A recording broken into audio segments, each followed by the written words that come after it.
बल्कि हाँ, एक बेहतर आइडिया है, तुम बात करो ना उससे।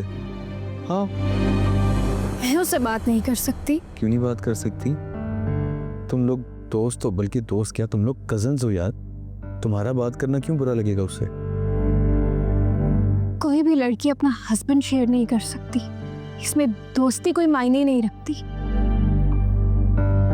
फिर तुम ही बताओ, इस मसले का क्या हल है?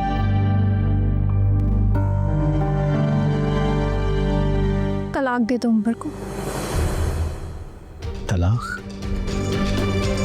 लेकिन मैं वैसे भी मैं पहली बीवी के होते हुए दूसरी बीवी बन के नहीं रहना चाहती। अरे लेकिन सहर, इतना आसान नहीं है। मैं अंबर को कैसे तलाक दे सकता हूँ? खुद सोचो तुम।